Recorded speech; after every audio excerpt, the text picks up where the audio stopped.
ఎంత దారుణం అంటే ఇగో ఇది చూడండి, ఇది అమెజాన్ అనేటోడు ఇది శ్రీచక్రము, అత్యంత పవిత్రమైనటువంటి శ్రీచక్రాన్ని వాడు కాళ్ళ కింద వేసేటువంటి మ్యాట్లను తయారు చేసి అమ్ముకుంటున్నారు. కాళ్ళ కింద వేసేటువంటి మ్యాట్లు సూపర్ రెసిస్టెంట్ టెక్నాలజీ అట. వాడు శ్రీచక్రం వేసుకొని కాళ్ళతో తొక్కేటువంటి విధానాన్ని చూపిస్తున్నటువంటి ఇంత దౌర్భాగ్యమైనటువంటి శ్రీచక్రం అంటే అమ్మవారు ఉండేటువంటి స్థానము. శ్రీచక్రం అంటే అట్లాంటి అత్యంత పవిత్రమైనటువంటిది. వాళ్ళ దేవాలయాలన్నీ శ్రీచక్రం ఆధారంగా నిర్మితమైనటువంటిది.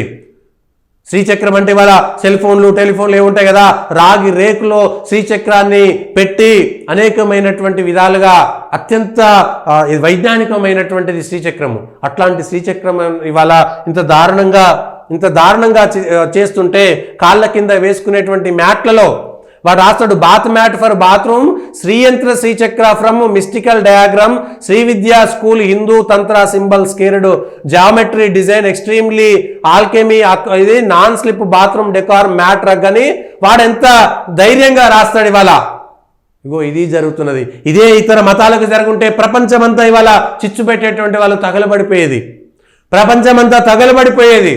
కానీ వాళ్ళ భారతదేశం ఉన్నటువంటి హిందువులు, ప్రపంచవ్యాప్తంగా హిందువులు మైనార్టీలు కాబట్టి వీళ్ళు చేస్తున్నటువంటి దాన్ని ఒక్కసారి ఆలోచిద్దాం. హిందువులారా, ఇగో ఇప్పుడైనా సరే వీటిని మనం పట్టించుకోకపోతే ఇంకా దారుణమైనటువంటి పరిస్థితులు ఉంటాయి.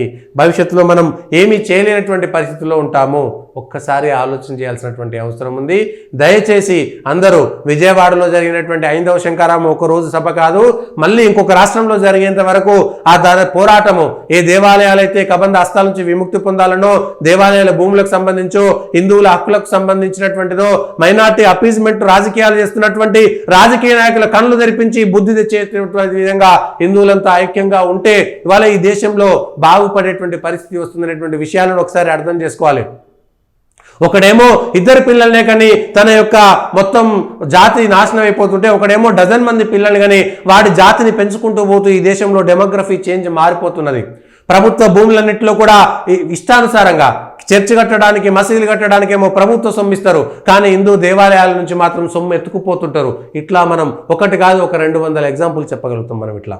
కాబట్టి అందరూ ఒకసారి ఆలోచించాల్సినటువంటి అవసరం ఉంది.